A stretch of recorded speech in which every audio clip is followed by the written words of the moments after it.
Yes, सगळ्यांनी बघा problem number 4. Okay, सगळ्यांनी बघा प्रॉब्लेम नंबर 4 आज बघताय ना काल. हा, ओके. चलो बघा, सोपा प्रॉब्लेम आहे. काय दिले बघा. From the following trial balance of Khandwala enterprises prepare final account. तुम्हाला रेग्युलर अकाउंट बनवायचे, ट्रेडिंग आहे, पीएल आहे, बॅलन्स शीट आहे, राईट. ट्रायल बॅलन्स दिलाय, याला डेबिट साइड आहे, क्रेडिट साइड आहे. चलो आता ह्याच्यानंतर ह्याच्या ऍडजस्टमेंट बघा, 5 ऍडजस्टमेंट आहेत. नंबर 1, क्लोजिंग स्टॉक दिलाय 17,250, रेग्युलर असते ऍडजस्टमेंट, पेपरला 100% येणार आहे. ओके, तर क्लोजिंग स्टॉक दिलाय हा तुम्हाला 17,250.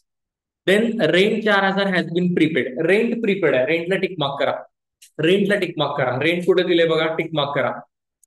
प्रीपेड ची ऍडजस्टमेंट सुद्धा कायमस्वरूपी येते, ठीक आहे ना. प्रीपेड पण कायमस्वरूपी येते. रेंट ला टिक मार्क करा. Okay, next. हे रेंट अँड टॅक्सेस आहे ना, हे वालं, ह्याला टिक मार्क करायचे. Next, provide 2% reserve for bad debts on debtors. It was realise that a debtor worth 1,000 prove to be bad and has to be return off. काल केलते ना आपण डेटर्सला बॅड डेट्स आणि आरडीडी. हा लास्ट प्रॉब्लेम मध्ये same कसं करायचं, ठीक आहे. तर ह्याच्यासाठी डेटर्सला टिक मार्क करा. या ऍडजस्टमेंटसाठी डेटर्सला टिक मार्क करा. हे बघा, डेटर्स आणि क्रेटस एकत्र दिलेत ना इथं, ठीक आहे ना. यातल्या डेटर्सला टिक मार्क करा. Next, write off depreciation 7.5% on machine and 15% on furniture. Machine आणि फर्निचरला डिप्रिसिएशन आहे, हे पण तुम्हाला डिप्रिसिएशन पण माहिती आहे करून. तर मशीन आणि फर्निचरला पण टिक मार्क करा. मशीन आणि फर्निचर आहे बघा, इथं फर्निचर आहे, याच्यावर मशीन आणि याच्यावर फर्निचर आहे, याला टिक मार्क करा. चलो next, discount on creditors 3%. Naveen adjustment आहे क्रेडिटर्सला, तर हे क्रेडिटर्सला पण टिक मार्क करा, ठीक आहे. चल, आता आपण परवा एकदा बघितलेलं होतं, त्यानुसार तुम्हाला माहिती आहे की तुम्हाला बेसिकली काय करायचं आहे. तर ट्रायल बॅलन्स जो दिलाय, ठीक आहे ना, बघा इथं तुम्हाला परवा पण मी एक बोललेलो, पण परत एकदा आपण रिव्हिजनसाठी बघूया की आपल्याला लेट्स से हा जो दिलेला आहे हा आहे तुमचा ट्रायल बॅलन्स. ओके, या ट्रायल बॅलन्सला 2 बाजू आहेत. ओके, या ट्रायल बॅलन्सला 2 बाजू आहेत. एक कुठली बाजू आहे, डेबिट, आणि एक बाजू कुठली आहे, क्रेडिट. डेबिटला काय येतं, डेबिटला येतात एकतर खर्च किंवा एकतर येतात असेट. ओके, क्रेडिटला काय येतं, तर क्रेडिटला येतं एकतर इन्कम किंवा एकतर काय येतात तुमच्या इकडं लॅबिलिटी. ओके, म्हणजे ही गोष्ट कशासाठी लक्षात ठेवायची आहे तुम्हाला. तर आता डेटस क्रेडिटस आहे, तर डेटस हे काय आहे, तर आपल्याला माहित आहे डेटर ही माझी असेट आहे. मग डेटरचा बॅलन्स कोणत्या बाजूला असणार आहे, त्यामध्ये डेबिट साईडला, ठीक आहे ना. तर हे लक्षात ठेवण्यासाठी म्हणून आपल्याला हा चार्ट हा इम्पॉर्टंट इथं आहे. ओके, क्लिअर आहे. ट्रायल बॅलन्सला 2 बाजू, एक डेबिट साईड आहे, एक क्रेडिट साईड आहे. तर त्यानुसार आपण ह्याला बघायचं इथं आहे. ओके, चलो स्टार्ट करूया. स्टार्ट करूया. ओके, बघा नाव. पहिल्यांदा आपल्याला पोस्टिंग करायचंय. एक एक पॉईंट वाचा सगळ्यांनी, एक एक पॉईंट वाचा तुमचा. येस, कॅपिटल दिलेलं आहे, किती रुपये आहे, 55,000. कॅपिटल तुम्हाला सगळ्यांना माहिती आहे, कॅपिटल आपण लिहितो बॅलन्स शीटच्या लॅबिलिटी बाजूला. ओके, तर बॅलन्स शीटच्या लॅबिलिटी बाजूला सगळ्यांनी लिहा कॅपिटल. बॅलन्स शीटच्या लॅबिलिटी बाजूला लिहा कॅपिटल. किती रुपये दिले तुम्हाला, 55,000. ते इनरला लिहा.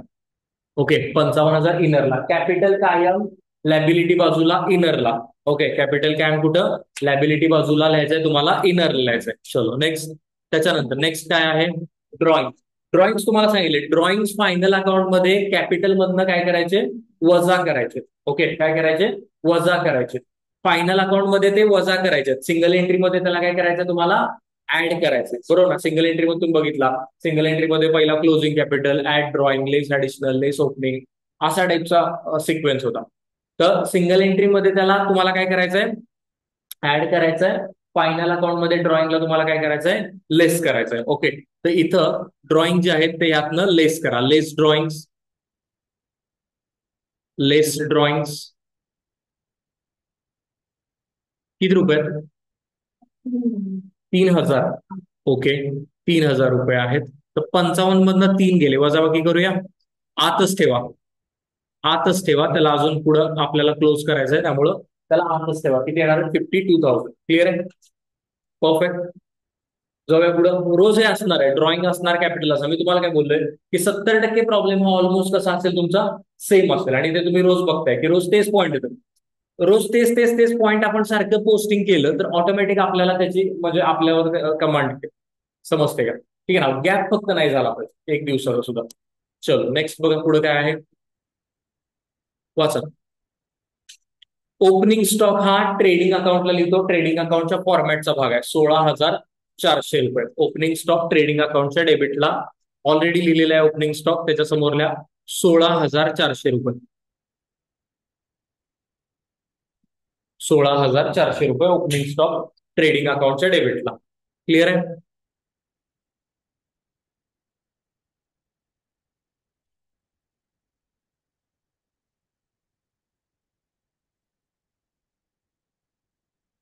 येस, चलो नेक्स्ट बोला काय आहे तनिष्का.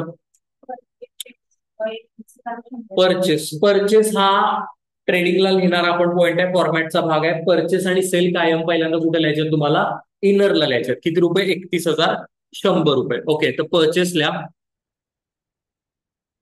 31,100 रुपये. परचेसला 31,100 रुपये ट्रेडिंग अकाउंटच्या डेबिटला इनरला, परचेस कायम पहिल्यांदा इनरला लिहायचे. चलो ठीक आहे. चला नेक्स्ट बोला पुढे काय आहे. हे बघा, डायरेक्ट एक्सपेन्सेस. मी जेव्हा फॉर्मॅट समजून सांगितलं तेव्हा सांगत होतो तुम्हाला की डायरेक्ट एक्सपेन्स म्हणजे डायरेक्टचा अर्थ होतो थेट, ठीक आहे ना. डायरेक्टचा अर्थ होतो प्रत्यक्ष. कशाशी थेट किंवा कशाशी डायरेक्ट, तर उत्पादनाशी. ज्या खर्चाचा उत्पादनाशी थेट संबंध असतो त्याला आम्ही ट्रेडिंगला लिहितो. सो डायरेक्ट आलं तर कुठे लिहायचं तुम्हाला, ट्रेडिंगला. आणि याच्या उलट इनडायरेक्ट आलं तर ते कुठे लिहायचं तुम्हाला, पीएल ला. समजते. डायरेक्ट कुठे लिहायचं, ट्रेडिंगला. बोला, डायरेक्ट कुठे लिहायचं तुम्हाला, ट्रेडिंगला. आणि इनडायरेक्ट आलं तर कुठे लिहायचं तुम्हाला, पीएल ला. हे डायरेक्ट आणि इनडायरेक्ट टू व्हॉट आहे, टू प्रोडक्शन आहे, की उत्पादनामध्ये त्याचा थेट संबंध येतो किंवा येत नाहीये. किंवा इनडायरेक्ट म्हणजे it is not related with production directly. So indirect कुठे जातात, पीएल ला. आणि डायरेक्ट कुठे जातात, ट्रेडिंगला. तर डायरेक्ट किती आहेत तुझे, 2,500. परचेसला एक लाईन सोडा, परचेसला एक लाईन रिकामी सोडा आणि मग लिहा टू डायरेक्ट एक्सपेन्सेस. किती रुपये, 2,500 रुपये ट्रेडिंगला आउटरला लिहून टाका, ठीक आहे ना. आउटर लिहून टाका. क्लिअर आहे तोपर्यंत, डायरेक्ट एक्सपेन्सेस. चलो जाऊया पुढं. नेक्स्ट पॉइंट आहे सेल्स. सेल्स किती रुपये दिलेत तुम्हाला बघा, 50,000. ओके, सेल्स हे ट्रेडिंगला लिहितो आपण, ट्रेडिंगच्या क्रेडिटला कायम पहिल्यांदा त्याला इनरला लिहायचं. तर मी इनरला लिहितो, सेल्स आहेत 50,000. हा ना, सेल्स आहेत 50,000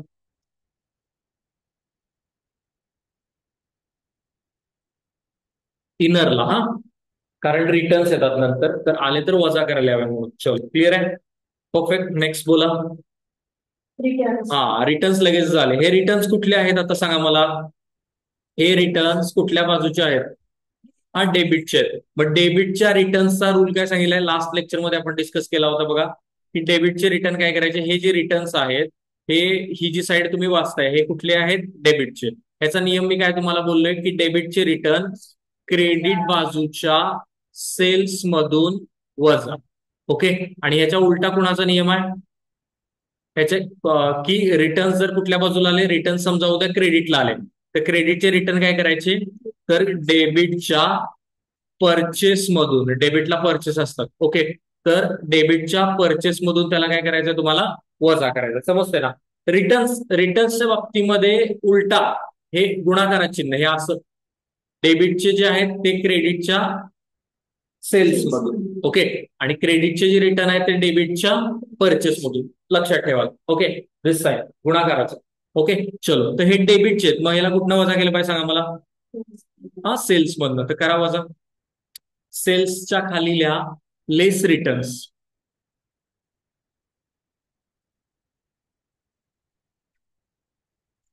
किती रुपये, 1980. ओके, वजाबाकी करा.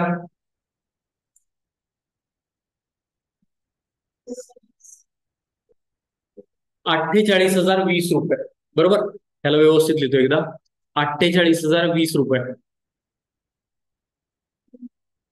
निघू दे, बघूया की. 48,020 रुपये. क्लिअर आहे? जाऊया पुढं. चला याच्यानंतर पुढं काय सांगा. रेंट हा खर्च कोणता आहे? फॅक्टरीचा आहे का ऑफिसचा आहे? टॅक्सेस अँड रेंट ऑफिसचा आहे. ओके, मग कुठल्या अकाउंटला लिहायचा? पीएल ला. ऑफिसचा पीएल ला. याला ऍडजस्टमेंट आहे ना? हा, मग ह्याला इनरला रेंट अँड टॅक्सेस. इनरला to rent and taxes account. किती रुपये आहे? इनरला 6,000 रुपये. रेंट अँड टॅक्सेस 6,000 इनरला. चलो क्लिअर आहे? कळतात ना? रोज त्याच गोष्टी आहेत. परफेक्ट होणार आहे. एक दोन चार प्रॉब्लेम नंतर तुम्ही ऑटोमॅटिकली तुमचं तुम्हीच करायला लागाल. ठीक आहे ना? एवढं परफेक्शन. आणि हे एकदा आलं तर 12वीचं बऱ्यापैकी सगळ्या अकाउंटचा जो बेस आहे तो आपला पक्का होईल. बीकॉमला तुम्ही सीए करा, तुम्ही बीबीए करा, कुठं पण जाल जिथं फायनान्स आहे, अकाउंट आहे, त्या ठिकाणी ह्या सगळ्या गोष्टी तुम्हाला परत वापस लागणार आहेत. सो हे फिक्स असेल आपलं तर सगळं फिक्स असेल. हे नसेल तर मग परत ऍडव्हान्सला प्रॉब्लेम येतो. राईट? चलो रेंट झालं. नेक्स्ट रेंट नंतर काय आहे? Bad dates 400. बॅड डेट्स म्हणजे बुडलेले पैसे. It is one kind of loss. याला लिहितो आपण पीएलच्या डेबिटला. ओके, तर ह्याला एक लाईन सोडा रेंटला आणि मग लिहा टू बॅड डेट्स. नाही, याला नाही करत आपण, डायरेक्टली करतो. ह्याला आउटरला लिहा आता. टू बॅड डेट्स अकाउंट 400 रुपये. टू बॅड डेट्स अकाउंट 400 रुपये आउटरला लिहा. डायरेक्टली होतो, टेन्शन घ्या. चलो क्लिअर आहे? क्लिअर आहे चंदन? नेक्स्ट काय आहे बोला. Reserve for bad debts. Reserve for bad debts ह्याला आरडीडी आपण म्हणतो. ह्याला ओल्ड आरडीडी म्हणतो. किती रुपये दिलाय? 1,500. बरोबर आहे. कुठल्या बाजूला दिलाय हा आरडीडी? क्रेडिटला. मग हा क्रेडिटला दिलाय तर आपण पण त्याला कुठे लिहायचं? पीएल अकाउंटच्या क्रेडिटला. त्याला कुठे लिहायचं? पीएल अकाउंटच्या क्रेडिटला. ओके, तर पीएलच्या क्रेडिटला लिहा बाय ओल्ड आरडीडी 1,500 रुपये. बाय ओल्ड आरडीडी 1,500 रुपये. बाय ओल्ड आरडीडी 1,500 रुपये. चलो क्लिअर आहे? क्लिअर आहे सगळं? परफेक्ट. ओके, चलो नेक्स्ट. आउटरला, डायरेक्ट आउटरला 1,500 रुपये. चलो नेक्स्ट बोला. डिस्काउंट. डिस्काउंटच्या बाबतीत आपला नियम हा आहे की डिस्काउंट हा कोणत्या बाजूला आलाय तुम्हाला? हा आता इथं डेबिटला. मग आता आपण त्याला कुठे लिहिणार आहे? पीएलच्या डेबिटला. मी 4 गोष्टींबद्दल नियम सांगितलाय. त्यात कुठल्या कुठल्या 5 गोष्टी आहेत. एक तर त्यामध्ये डिस्काउंट आहे, त्यामध्ये दुसरं काय आहे? इंटरेस्ट आहे.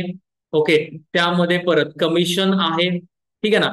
त्यामध्ये परत तुमचं रेंट आहे आणि त्यामध्ये तुमचा डिव्हिडंड आहे. ह्याच्या बाबतीत तुम्हाला नियम काय सांगितलाय? जर ती गोष्ट डेबिटला आली तर त्याला पीएलच्या डेबिटला. जर ती गोष्ट क्रेडिटला आली तर त्याला पीएलच्या क्रेडिटला. ज्या त्या बाजूचं ज्या त्या बाजूला लिहायचं आहे. राईट? तर हे तुम्हाला जो आता आलेला हा जो डिस्काउंट आहे 2,375, हा तुम्हाला लिहायचा आहे पीएल अकाउंटच्या डेबिटला. जाऊया, लिहा तिथं पीएलच्या डेबिटला. पीएलच्या डेबिटला लिहा टू डिस्काउंट.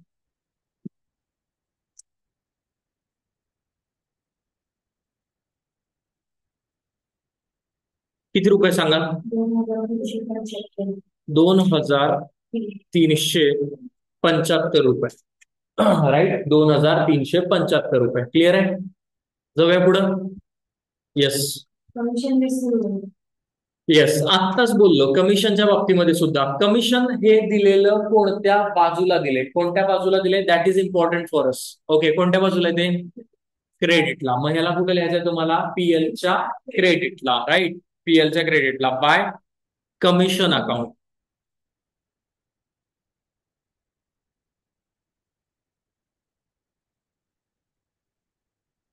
किती रुपये आहे? 255 रुपये कमिशन पीएलच्या क्रेडिटला. कमिशन पीएलच्या क्रेडिटला 255 रुपये. क्लिअर आहे? परफेक्ट. चलो नेक्स्ट बोला माग Tanvi. Debtors and creditors. Okay, debtors and creditors. आता डेटर्स हे कोणत्या बाजूचे आहेत मित्रांनो?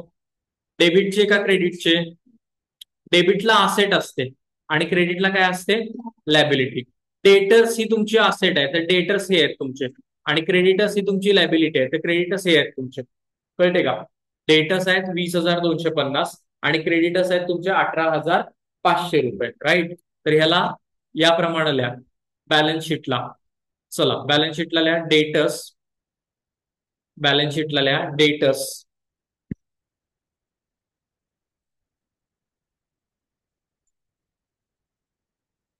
त्याला इनरला बरं का, डेटस आणि क्रेटसला दोन्हीला ऍडजस्टमेंट आहे. तर असेटला डेटस किती रुपयात सांगा? 20,250 रुपये. क्लिअर आहे? चलो आता हिथनं एक 4 लाईन सोडा आणि त्यानंतर लिहा क्रेडिटर्स. आज क्रेडिटर्सला सुद्धा ऍडजस्टमेंट आहे. किती रुपये? किती आहे बघा? 18,500 इनरला, ते सुद्धा इनरला व्यवस्थित बघा. 18,500. क्लिअर आहे? चलो 18,500 झाले. चला नेक्स्ट, नेक्स्ट आहे फर्निचर. फर्निचर 6,000. फर्निचर हे तुमचं काय आहे? असेट आहे, राईट? ह्याला असेटला लिहा फर्निचर. ह्याला 3 ओळी सोडायच्या, डेटसला 1 2 3, 3 ओळी सोडल्यानंतर फर्निचर. फर्निचरला पण आहे ना 6,000. फर्निचरला पण ऍडजस्टमेंट आहे 6,000 रुपये इनरला. हा 6,000 इनरला झाले. चलो नेक्स्ट बोला. कोण आहे वाचा की? मशिनरी 12,000. कुठलं पण मशीन, गाडी, फर्निचर हे आपलं असते असेट. ओके ना, ते आपलं काय असते? असेट असते. ठीक आहे. मशिनरी किती रुपये? 12,000. ओके, लिहा असेटलाच मशिनरी 12,000. त्याला पण ऍडजस्टमेंट आहे तर इनरला. ठीक आहे 12,000. क्लिअर आहे? 12,000 क्लिअर आहे. जाऊया पुढं. चलो नेक्स्ट वाचा अनु.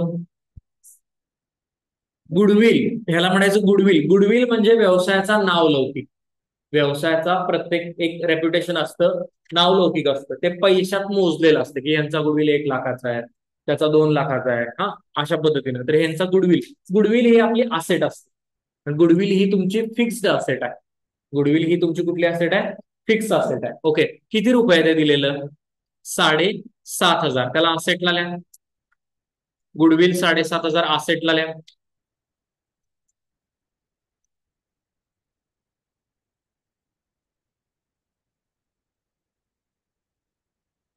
गुडविल 7,500 असेटला लिहा. क्लिअर आहे? क्लिअर आहे. जाऊया पुढं. चला नेक्स्ट बोला. आता बघा रे, इथं 2 पॉइंट वेगळे आहेत ज्याचं पोस्टिंग एका ठिकाणी करायचं आहे. वेजेसचं पोस्टिंग वेगळं होतं, ऍक्च्युअल सॅलरीचं पोस्टिंग वेगळं होतं. ऍक्च्युअल नुसत्या वेजेसचं पोस्टिंग तुमच्या कुठल्या अकाउंटला होत असते? ट्रेडिंग अकाउंटला. का तर तो फॅक्टरीचा खर्च आहे. नुसत्या सॅलरीचं पोस्टिंग कुठं होत असते? तुमचं कुठल्या अकाउंटला होत असते? P&L अकाउंटला. बरोबर. दोन गोष्टी आहेत की ज्याचं पोस्टिंग डिफरंट ठिकाणी होतं, त्या दोघांना एकत्र दिले. हा त्या दोघांना काय केले? एकत्र दिले. मग अशा वेळेला त्या दोघांना एकत्र दिला असेल तर तुम्हाला काय करायचंय? फर्स्ट वर्ड बघायचंय. ओके, पहिला शब्द बघायचा आहे आणि त्या पहिल्या शब्दाच्या वरनं त्याचं पोस्टिंग करायचं. तर पहिल्या शब्दाचं अर्थ होतो फॅक्टरीचा खर्च, तर आपण त्याला कुठल्या अकाउंटला लिहिणार आहे बाळ? बरोबर ना. पहिला शब्द कुठला आहे? वेजेस. वेजेस हा फॅक्टरीचा खर्च आहे. मग त्याला लिहायचं आहे कुठं तुम्हाला? ट्रेडिंग अकाउंटच्या मित्रांनो डेबिटला. त्याला wedges and salary 7,000. Wedges and salary 7,000 इथं.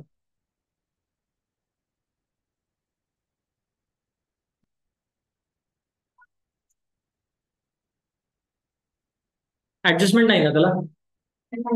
नाहीये. आउटरला 7,000. वेजेस अँड सॅलरी 7,000 रुपये. क्लिअर आहे? क्लिअर आहे. जाऊया पुढं. चलो नेक्स्ट बघा. Salaries for 10 months. लक्ष द्या रे, जर अशा पद्धतीनं कंसामध्ये काही माहिती दिली असेल, काय कळते का? किंवा एखाद्या गोष्टीचं तुम्हाला पर्सेंटेज दिला असेल किंवा अशी काही कंसात माहिती दिली, तर त्याला फायनल अकाउंट मध्ये म्हणतात हिडन ऍडजस्टमेंट. त्याला काय म्हणतात बाळ फायनल अकाउंट मध्ये? Hidden adjustment. आणि ह्याला आपण काय करायचं? इनरला लिहायचं. आता हे 5,000 ह्याला काय करायचं? आपण इनरला लिहायचं. ह्याची ऍडजस्टमेंट करायची आहे. ह्याची ऍडजस्टमेंट करायची आहे. ओके, तर सॅलरी हा कुठला खर्च आहे? फॅक्टरीचा का ऑफिसचा? ऑफिसचा. तर लिहा त्याला PL च्या डेबिटला. सॅलरी इनरला 5,000. सॅलरी इनरला 5,000.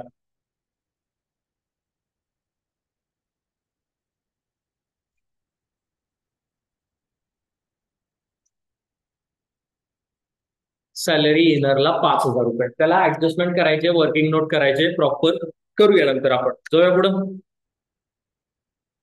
चलो नेक्स्ट बोला काय आहे. ऍडव्हर्टाइजमेंट. कोण करणार ऍडव्हर्टाइजमेंटचं काम? फॅक्टरीतले कामगार करतील का ऑफिस मधले लोक करतील? ऑफिसचा खर्च आहे, बरोबर. तर ऍडव्हर्टिजमेंटल्या पीएल डेबिटला 9,000. एक लाईन सोडा सॅलरीला आणल्या.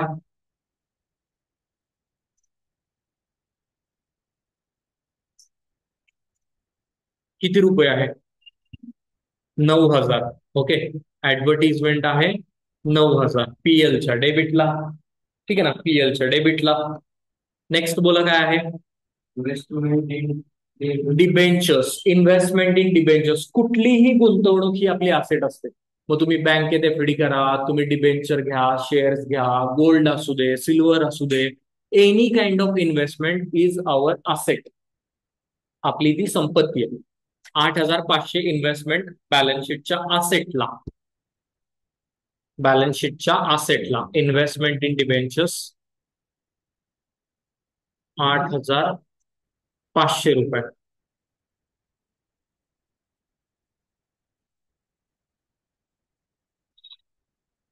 डिबेंचरला मराठीमध्ये मित्रांनो म्हणतात कर्ज रोखे. त्याला काय म्हणतात? कर्ज रोखे. ओके ना, कर्ज रोखे. ऐकलं ना, कर्ज रोखे झाला ओसीएसपी मध्ये कुठेतरी का नाही झाला? कर्ज रोखे, types of debentures, convertible, non convertible, असं काय काय त्यामध्ये बरेच काय काय नसेल तर होईल 12वी. चलो जाऊया पुढं. नेक्स्ट बोला काय आहे.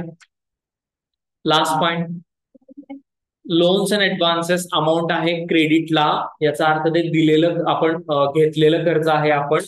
तर हे कर्ज आहे आपलं, याला लिहायचं बॅलन्स शीटच्या कर्ज आम्ही लिहितो लायबिलिटी बाजूला 13,750. Loans and advances 13. क्रेडिटर्सला एक लाईन सोडायची आणि मग लिहायचंय 13,750 रुपये, ज्याला म्हणतो आपण लोन्स अँड ऍडव्हान्सेस. चलो आय होप पोस्टिंग सगळ्यांना क्लिअर असेल. काही डाऊट आहे का एकदा बघा, असेल तर. प्रत्येक ऍडजस्टमेंटचे बाळ 2 इफेक्ट होतात. हा, प्रत्येक ऍडजस्टमेंटचे काय होतात? 2 इफेक्ट. काही ऍडजस्टमेंट अशा आहेत ज्या पेपरला 100% येणारच आहेत. ओके. त्यातली फर्स्ट ऍडजस्टमेंट ही ही आहे, ही पेपरला 100% तुमच्या येणारच आहे. ओके. ज्यात काय दिले तुम्हाला बघा. हा दिलाय तुम्हाला इथं क्लोजिंग स्टॉक दिलेला आहे तुम्हाला 17,250 रुपयाचा. ओके. क्लोजिंग स्टॉक दिलाय 17,250चा. पेपरला 100% येणार. प्रत्येक ऍडजस्टमेंटचे 2 इफेक्ट. पहिला इफेक्ट क्लोजिंग स्टॉकचा येतो ट्रेडिंगच्या क्रेडिटला. ट्रेडिंग अकाउंटच्या क्रेडिटला शक्यतो वेगळ्या कलरच्या पेनने ऍडजस्टमेंट करा, म्हणजे आयडेंटिफाय होईल. तर क्लोजिंग स्टॉक ट्रेडिंगच्या क्रेडिटला ऑलरेडी लिहिले इथं 17,250 रुपये. ओके, 17,250 रुपये. First effect. सेकंड इफेक्ट, आजपासून एक वाक्य लक्षात ठेवा. कोणताही क्लोजिंग स्टॉक ही तुमची असेट असते कायमस्वरूपी. हे वाक्य लक्षात ठेवा की कोणताही क्लोजिंग स्टॉक ही तुमची काय असते? असेट असते. तर ह्याला दुसरा इफेक्ट करा बॅलन्स शीटच्या असेटला. बॅलन्स शीटच्या असेटला क्लोजिंग स्टॉक 17,250 रुपये. बॅलन्स शीटच्या असेटला लिहा 17,250 रुपये. क्लिअर आहे? हा, कळालं तुम्हाला? क्लोजिंग स्टॉक ट्रेडिंगचा क्रेडिटला, बॅलन्स शीटच्या असेटला. जाऊया पुढं. नेक्स्ट दुसरी adjustment. Rent 4,000 has been prepaid. Rent prepaid आहे. ओके, रेंट प्रीपेड आहे. काही पण प्रीपेड असेल तर पहिला इफेक्ट त्याला वजा करायचा. काही पण प्रीपेड असेल तर पहिला इफेक्ट त्याला काय करायचा चंदन? वजा करायचा. ओके. तर रेंट मधनं 4,000 वजा करा. रेंट जिकडे लिहिले ना तिकडनं 4,000 वजा करा. लेस प्रीपेड म्हणा त्याला. हे बघा, हे रेंट आहे, ह्याच्या खाली लेस प्रीपेड. किती रुपये? 4 वजा केले तर 6 गेले 2,000. बरोबर आहे, 2,000 रुपये. परवा पण आपण केलं होतं. कायमस्वरूपी हेच करायचं आहे. पेपरला येणार आहे 100%. जाऊ दे. दुसरा इफेक्ट, कुठली प्रीपेड असेल एक्सपेंडिचर ते तुमचं असेट असते. प्रीपेड एक्सपेंडिचर असेल तर ते काय असते? तुमचं असेट असते. तर इथं प्रीपेड रेंट प्रीपेड रेंट किती रुपये आहे? 4,000. ऍडजस्टमेंट अमाऊंट आहे 4,000. प्रीपेड रेंट आहे तुमचं 4,000. कळालंय तुम्हाला? रेंट मधनं वजा केलं आणि बॅलन्स शीटच्या असेटला घेतलं. ठीक आहे. ओके. नेक्स्ट पुढे बघा, पुढचा पॉइंट काय आहे? हा, आता यामध्ये जरा लक्ष द्या. यामध्ये जरा लक्ष द्या की काल आपण जे केलं होतं तेच आहे, की ज्यामध्ये तुम्हाला काय केलेलं आहे की हे 2% तुमचा रिझर्व दिलाय. ओके, म्हणजे हा 2% जो दिलेला आहे तुमचा, हा तुमचा आरडीडी आहे. आणि हे 1,000चे जे डेटर्स आहेत ते प्रूव्ड टू बी बॅड आहेत. म्हणजे हे 1,000 रुपये हे तुमचे काय दिलेत तुम्हाला? हे दिलेत तुमचे बॅड डेट्स. बरोबर का? ह्या दोन ऍडजस्टमेंट कायम येतात. परवा पण आपण बघितलं होतं, बॅड डेट्स आणि आरडीडी. त्यापैकी बॅड डेट्स ही पहिल्यांदा करायची आणि आरडीडी हे दुसऱ्यांदा करायचं. काय करायचं? बॅड डेट्स पहिला, मग आरडीडी. आता बॅड डेट्स किती रुपये दिले त्यामध्ये बघा? 1,000. ओके, बॅड डेट्स किती आहेत? 1,000. त्याला डेटस मधनं वजा करा. त्याला पहिला डेटस मधनं काय करा? वजा करा. डेटसच्या खाली लेस बॅड डेट्स 1,000. लेस बॅड डेट्स 1,000. हे डेटस आहेत असेटला. याच्या इथं हे लेस बॅड डेट्स 1,000. बघा हे किती येणार आहे? 19,250. क्लिअर आहे? 19,250. ओके. नाव आता 1,000 बॅड डेट्सचा दुसरा इफेक्ट. बॅड डेट्सचा दुसरा इफेक्ट हा येतो पीएलच्या डेबिटला. ओके, पीएलच्या डेबिटला, का तर तो लॉस आहे म्हणून. ओके, तर इथं लिहा to new bad dates.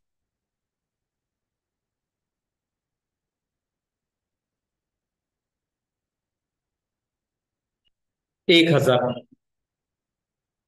To new bad debts 1,000.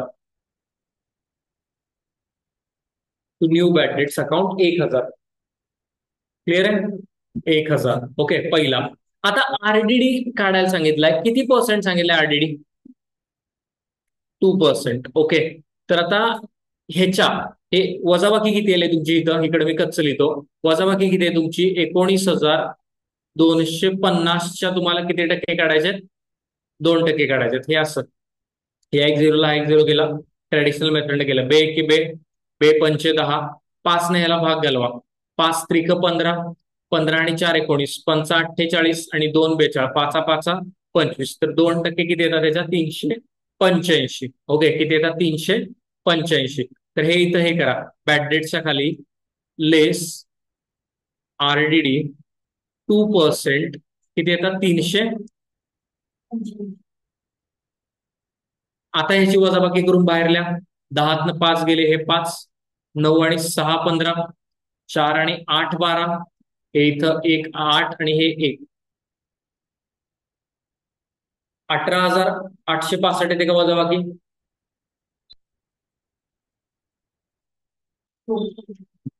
केले. पहिला इफेक्ट आरडीडीचा, डेटस मधनं वजा. डेटस मधनं काय केलं? वजा केलं. Second effect. सेकंड इफेक्ट काय करायचा? तर सेकंड इफेक्ट मित्रांनो करायचा पीएलच्या डेबिटला. सेकंड इफेक्ट करायचा पीएलच्या डेबिटला. टू आरडीडी अकाउंट किती रुपये आहे? 385. ठीक आहे ना? पीएलच्या डेबिटला टू आरडीडी अकाउंट 385. ठीक आहे, 385. क्लिअर आहे? जाऊया पुढं. चलो नेक्स्ट. वाचा, नेक्स्ट काय आहे बघा? Write off depreciation 7.5% on machinery, 15% on furniture. Okay, furniture मशिनरीला पहिला बघा 7.5% आहे. ठीक आहे, मशिनरीला 7.5. इकडे या. मशिनरीला, मशिनरी कितीची आहे बघा तुमची? 12,000च्या तुम्हाला 7.5% पाहिजे. ठीक आहे, तर ह्याला आपण असं पहिल्यांदा लिहितो की इथं लेस डिप्रिसिएशन 7.5%. ओके, 12,000च्या 7.5% मला पाहिजे. ओके, 12,000च्या 10% किती येतात? 1,200. 5%ने किती येतात? 600. आणि मग 2.5%ने किती येतात? 300. 12,000च्या 12,000च्या हे तुमचे काढले बघा, आपण असं तोंडी काढू शकतो. 12,000चे हे काढले 10%, हे काढले 5%, हे काढले किती टक्के? हे असे 2.5%. मग तुम्हाला एवढीच पाहिजेत ना? 7.5 किती पाहिजेत तुम्हाला? हा, 7.5 पाहिजेत, ठीक आहे ना? 5 आणि 2 7, म्हणजे हे किती झाले? 900. आणि 1%नं किती येणार? ह्याच्या निम्मे, 300च्या निम्मे 150. 1%नं आणि अर्धा टक्क्याने 150च्या निम्मे, म्हणजे 7.5% तुमच्या किती येणार आहेत? 975. ह्याला वजा करायचं. 10तनं 5 गेले 5, 8 आणि 2 10, 0. 11,025 येते का वजा बघा? क्लिअर आहे? क्लिअर आहे? चलो, आणि कुणाला किती पर्सेंट डिप्रिसिएशन आहे? फर्निचरला आहे 15%. बघा रे, फर्निचर इथं आहे, याच्या लेस करा खाली, लेस डिप्रिसिएशन 15%. 6,000च्या 10% सांगा किती येतात? मग 5%. निम्मे 600च्या 300. मग 10 अधिक 5 15, म्हणजे 600 आणि 300, बरोबर, 900 रुपये. मग हे वजा करून किती येणार आहे? 5,100 रुपये. बरोबर आहे, 5,100 रुपये. ठीक आहे ना? क्लिअर आहे? ओके. सेकंड इफेक्ट याचा, डिप्रिसिएशनचा सेकंड इफेक्ट कुठं होतो? पीएलच्या डेबिटला. ओके, तर पीएलच्या डेबिटला याचा सेकंड इफेक्ट आहे टू डिप्रिसिएशन अकाउंट, ज्यामध्ये दोन आहेत. काय काय ज्यामध्ये? मशिनरी आणि फर्निचर आहे ना. मशिनरीचं डिप्रिसिएशन किती होतं?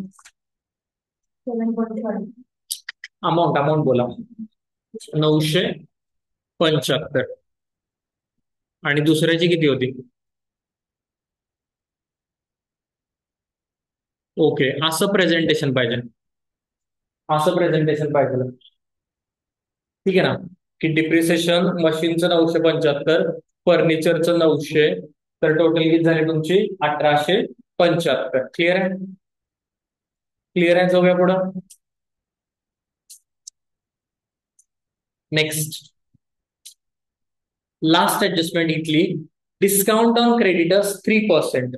ठीक आहे ना? Discount on creditors 3%. लक्षात घ्या, डिस्काउंट जो असतो ना, आता डिस्काउंट बऱ्याच ठिकाणी येईल तुम्हाला, 12B मध्ये वगैरे. ओके, तर डिस्काउंट हा नेहमी वजा होतो.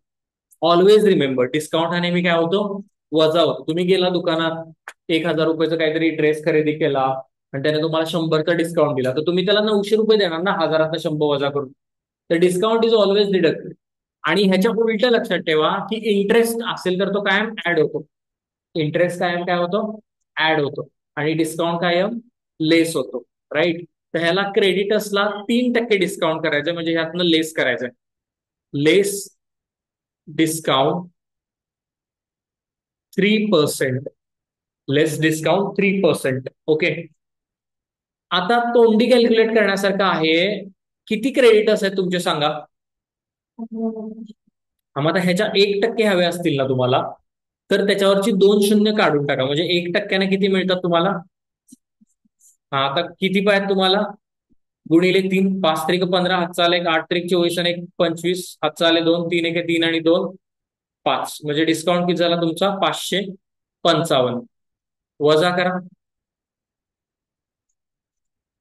10तनं 5 गेले, 5 राहिले, हे 6 आणि 4 10, हे 6 आणि 9 15, हे 7, हे 1, 17,945 का?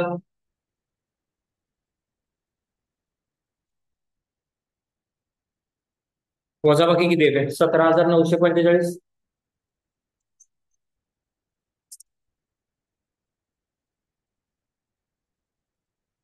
बरोबर आहे? ओके.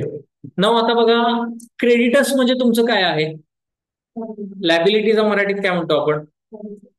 क्रेडिटर्स हे तुमचं कर्ज आहे. ओके, तर जरा लक्ष इकडे द्या, मी तुम्हाला अर्थ सांगतो ऍडजस्टमेंटचा. हे जे कर्ज आहे, हे पहिला 18,500चं होतं, आता हे व्हायला लागले 17,945. कर्ज कमी व्हायला लागले तुमचं. मग तुमचं कर्ज कमी व्हायला लागलं तर हा तुमच्यासाठी फायदा आहे का तोटा आहे? फायदा आहे ना. कर्ज कमी व्हायला लागलं तर फायदा आहे. तर त्या माणसाने डिस्काउंट दिला, तो म्हणला बाबा तू 18,500 द्यायचेस ना, 555 रुपये कमी दे. 555 म्हणजे आपलं देणं कमी झालं. मग हा आपला काय झाला फायदा. मग हा फायदा असल्यामुळं, इनडायरेक्ट इन्कम असल्यामुळं त्याला रेकॉर्ड करायचा पीएलच्या क्रेडिटला. इथं पीएलच्या क्रेडिटला लिहा बाय डिस्काउंट ऑन क्रेडिटर्स. कुणी विचारलं की पीएलच्या क्रेडिटला का त्याला लिहिलेलं आहे, तर एक्सप्लेनेशन त्याचं काय असेल की आमचं कर्ज कमी झालं आणि आमचं कर्ज कमी झालं हा आमचा फायदा आहे, म्हणून आम्ही त्याला क्रेडिटला रेकॉर्ड केलं. Because credit the gains and incomes असा नियम आहे आमचा. क्लिअर आहे? किंवा ते आधीचं सगळं जे आपण पहिल्यावर शिकलेलं आहे त्याच्यापासून हे सगळं पुढं पुढं पुढं असं आलेलं आहे. सो दॅट त्याला विसरू नका. नाव एकच ऍडजस्टमेंट बाकी आहे आता, जी आहे हिडन ऍडजस्टमेंट तुमची. इथं काय होती बघा इथं. हा, हे इथंच मी करून दाखवतो तुम्हाला. सॅलरीच्या बाबतीमध्ये, हा ह्याला बघा, सॅलरीच्या बाबतीमध्ये हे जे 5,000 रुपये ह्यांनी जे दिलेले आहेत, हे काय लोक म्हणतात किती महिन्यासाठी दिलेत? 10 महिन्यासाठी. लक्ष द्या, आपण जे आत्ता फायनल अकाउंट बनवतो आहे, हे फायनल अकाउंट बनवतो एका वर्षासाठी, ज्यामध्ये एका वर्षात तुमचे किती महिने असतात टोटल पण? 12 महिने. बरोबर. मग सॅलरी 10 महिन्याची दिलेली आहे. मग सॅलरी 10 महिन्याची दिली याचा अर्थ 2 महिन्याची द्यायची बाकी आहे. कळते का? ठीक आहे ना. असं जर आलं उद्या की सॅलरी 5 महिन्याची दिली तर तुम्ही म्हणाल की 7 महिन्याची द्यायची बाकी आहे. उद्या तिथं आलं की 11 महिन्याची दिली आहे तर तुम्ही म्हणाल 1 महिन्याची द्यायची बाकी आहे. बरोबर. किंवा उद्या तिथं तुम्ही तिथं लिहिलं असेल की सॅलरी 15 महिन्याची दिली तर तुम्ही म्हटलं पाहिजे 3 महिन्याची जास्त दिली. कळते का? प्रत्येक हिशोब हा कसा असला पाहिजे? 12 महिन्याचा असला. ओके. तर मग 2 महिन्याची द्यायची बाकी आहे, तर इथं आपलं इक्वेशन क्रिएट करायचं की 10 महिन्यासाठी जर आम्ही 5,000 सॅलरी देत असेल तर मग 2 महिन्यासाठी आम्ही किती रुपये दिले पाहिजेत, हे माझं इक्वेशन. ओके. त्याला सॉल्व्ह करा. 2 डिवायडेड बाय 10 गुणिले 5,000. 2 डिवायडेड बाय 10 गुणिले 5,000. ओके. बे एके बे, बे पंचे 10, 5 एके 5, म्हणजे किती रुपये द्यायचे बाकी आहेत अजून आपले?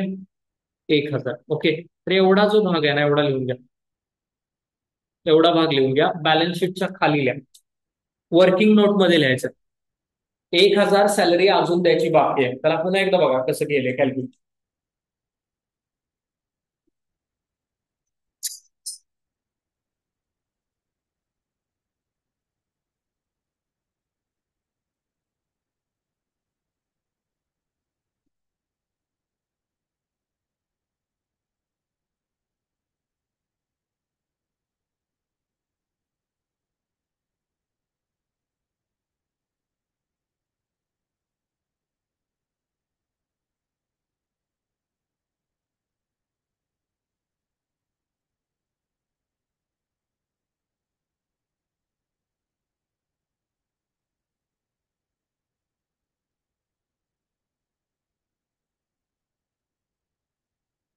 झालं की सांगा. झालं. आता द्यायची बाकी आहेत म्हणजे आउटस्टँडिंग आहेत. द्यायची बाकी आहेत म्हणजे काय केलं करायचं तुम्हाला? आउटस्टँडिंग आहेत. आउटस्टँडिंग असेल तर त्याला ऍड केलं पाहिजे. आउटस्टँडिंग हे नेहमी ऍड होतं.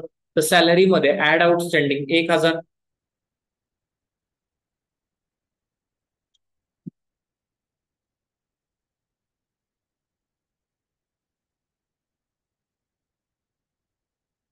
5 अधिक 1 6.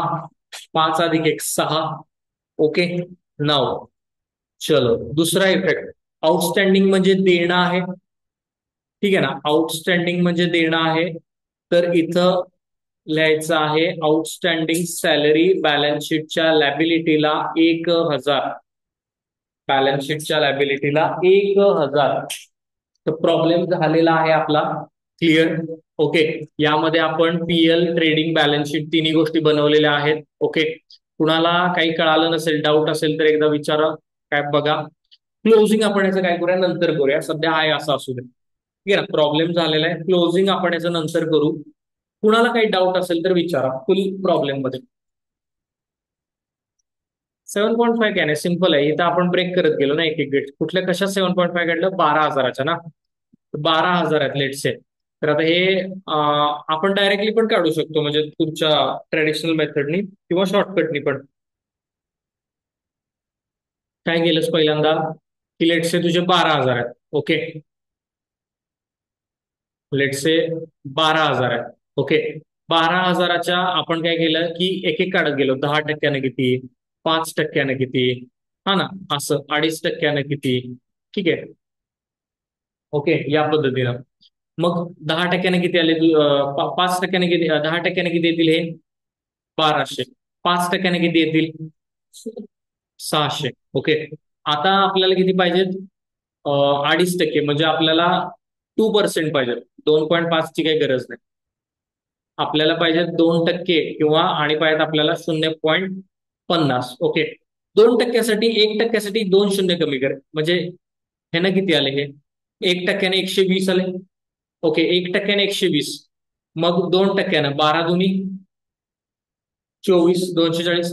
मग 1%ने 120 होते, तर हे 0.5 ने किती आले? 7. मग तुला किती पाहिजे? 7.5% पाहिजेत ना. तर एवढ्याची बेरीज कर. कळते का? 5 आणि 2 7 आणि हे 7.5. 600, 800, 800 आणि हे 900. कळते? हे टोटल झाले तुझे 900. किंवा मग तुम्ही रेग्युलर मार्ग आहे तुमचा, 12,000 गुणिले 7.5 डिवायडेड बाय 100. ओके, असं पण करू शकता. या 2 शून्याला हे 2 शून्य घालून हे 120 गुणिले 75 करायचं आणि परत मग एक पॉईंट नंतर हे देऊन टाकायचं. ह्याचं उत्तर तुमचं येणार आहे 9,000. ओके, 9,000 येणार. एक नंतर पॉईंट देऊन टाकायचं, 900 हे फायनल आन्सर येणार. असं पण करू शकतो. ते काय, कॅल्क्युलेशन हा सवयीचा भाग. त्याचं काय लगेच जमणार, थोडंसं वेळ लागेल. जमणार पण थोडा वेळ लागेल, प्रॅक्टिस केलं पाहिजे. ठीक आहे, क्लोजिंग नंतर करूया. आपण सध्या तात्पुरतं एवढंच ठेवूया. क्लिअर आहे?